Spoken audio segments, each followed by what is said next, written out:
Hey GameSpot viewers, this is Senior Editor Kevin Van Orden. I'm sitting here with Mike Reed. You are a producer on Crysis 3. Well, this is correct. And we are going to take a look at some demo footage here. And why don't you go ahead and set us up for what's happening in the Crysis story that's setting up what we're going to see today. So back at E3, we showed a segment on Canyon, which is actually the third segment in Crysis 3, and this takes us back a step to the first time we come into the Dome. And the first time we come into the Dome, and we're alongside someone who's well known in the Crysis series by the name of Psycho, who's just come and busted Prophet out of incarceration where he's been for many years. And Psycho's been working with this rebel group, and it's really part of, this is sort of the introduction, and the first time we come inside the Dome, and an introduction to Psycho himself. So what is the purpose of the Dome here? That, you know, we're here in the Dome, but what is happening under the Dome, and why does the Dome exist? So there's two segments as to why the Dome exists. So the first one being that after the events of Crysis 2 and Alcatraz, so what happened was the Cell Corporation took all the credit for what happened during that time, and basically they came out, did a bunch of press releases and said, hey, we're going to protect you guys from the alien threat, and we're going to contain them inside this dome. But there's actually something deeper going on in here, in that Cell, over the course of this 20 plus years since Crysis 2, has managed to take over the world's energy resources. And in doing so, contained under this dome specifically, there's a bunch of domes worldwide, but this being the Liberty Dome, contained over New York City, there's a bigger power going on here that has to do with Cell and the rebels. But and when we're talking about Prophet is actually having these other visions, and the nanosuit over the course of time has become infected with alien DNA. So there's some other additional story elements past the Cell Corporation and moving into what's going on inside the dome itself. Now, just in time for Prophet to pick up this clearly alien weapon to take down these long range weapons on that tower up there. Yeah, so this is one of the other alien weapons that we're bringing into the game, and we'll be talking a little bit more about that sooner. But we have talked in the past that there is going to be 5 alien weapons total in the game that will be able to be retrieved off of some dead stuff and at various points throughout the game. And they operate similar to like heavy weapons and stuff, and they basically can only be used while you're holding that weapon specifically. And nice move, by the way, there with the bow. You see, for example, using the shock ammo to electrocute those dudes down there.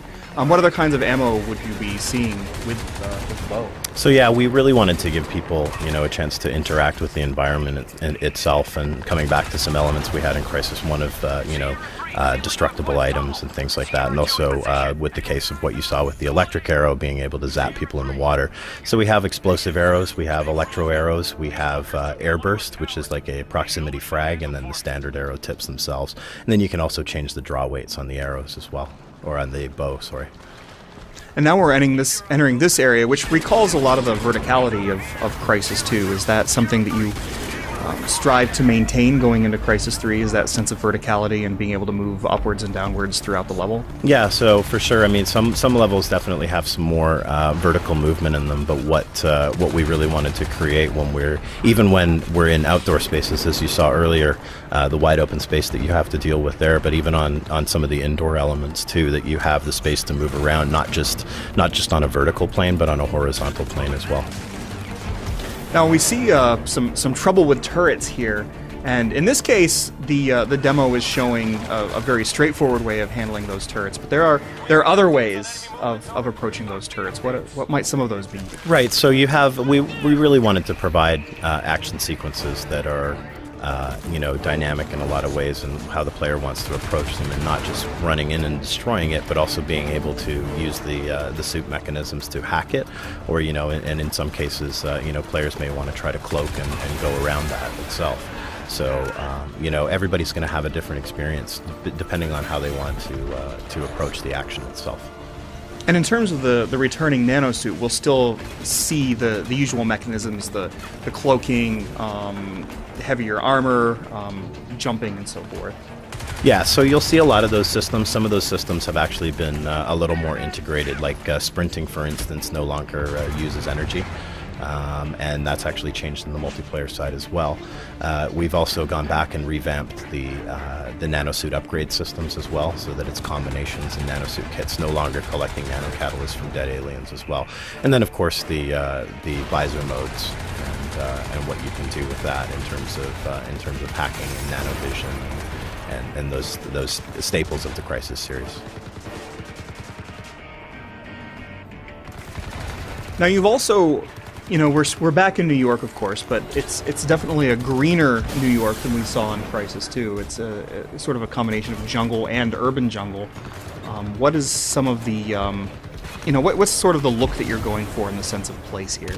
So it's kind of a mix of both. I mean, we wanted to take, we came back to New York for storyline reasons and what's going on here.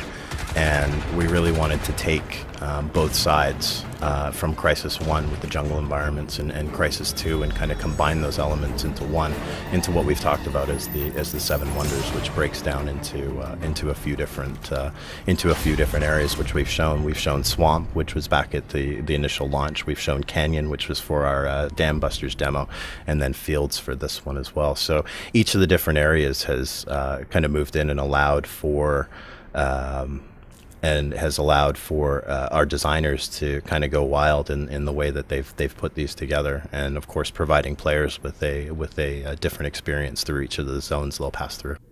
Well, Mike, thanks for stopping by. That brings us to the conclusion of the Crysis 3 demo. Obviously, we're looking forward to playing more when the game arrives. Great, thank you. Thanks.